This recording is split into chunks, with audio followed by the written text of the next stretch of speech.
Nikuha ko og kanang kurso sa agriculture tungod kay nakita nako nga mag-uuma sa bukid.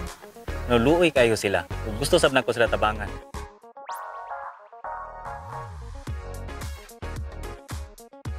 Ako si Aniver Villarojo. Kung pangidaron karon 24 anyos na taon. Ug gikan ko sa Tungawan sa Buanga, Sibugay.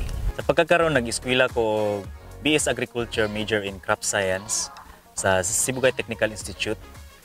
O scholar po ko sa Salam Nature's Farm. As a farmer o diri sa Salam Nature's Farm, nahimo kong trainer sa under RCEP program. O sa pagkakaroon na nakatrain ko og 100 farmers ya sulod sa 4 years. Sa una, sa pagkabata pa nako, doon na mi yuta nga ginaugmad o ginatamnan namo ni og upland rice samtang katubo pa amo ang gumahan. O aduna na po yung gumahan nga amo ang ginasanggutan mooy nagakuan sa moa, nagahatag og pagkaon. Sa diha nga nakita namo ang solusyon sa kinabuhi mo ang pag-eskwela. Ni eskwela ko og samtang nag-eskwela ko sa college nakita mi ni Sir Juanito sa kay siya may nagtudlo sa moa. Og ni-apply ko sa ilaha og pagka-scholar. Nikuha ko og kanang kurso sa agriculture tungod kay nakita nako nga mag-uuma sa bukid. No, luoy kayo sila. Ug gusto sab nako sila tabangan. Unya, sa isabod nga rason nga ang mga kabataan karon dili sila ganahan mobalik sa pag-uma tungod kay nakita nila ilang mga ginikanan nga nagkalisod sab.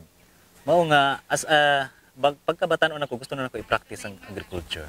Sa agriculture no kung atong ikumpara sa ubang mga kurso, kaya ang ubang mga kurso inig human nila og retire is mobalik gyapon sila sa bukid para mag-practice og agriculture. Sa agriculture karon no mailhan nato nga ang atong ginatanom, ang atong ginakaon is safe siya kay tungod kay kita na mismo nakakita og nag-practice og nagtanom niini.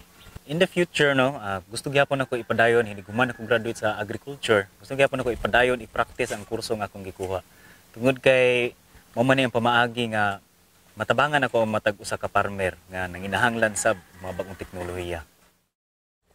Tungod sa ATI no, nahimo kong trainer. Pasalamat po ko nga nahimo silang eye opener sa kuha nga sa pag-uma di ay dili day kinahanglan nga magsigi kag spray og mga insecticide nga ma-minimize nimo ang insect pest tungod sa mga beneficial organisms.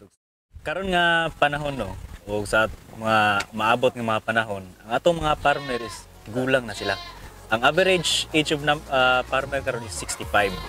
Mo na nga para ma-secure ang ato ang kaumaon, ginaawhag na ko ang mga kabatan-unan nga mag-practice ta og farming, nagamit ta og mga scientific approach para nga ma-supply o mahimong sustainable ang ato ang economy. Mga kabataan, mag-agree na tayo.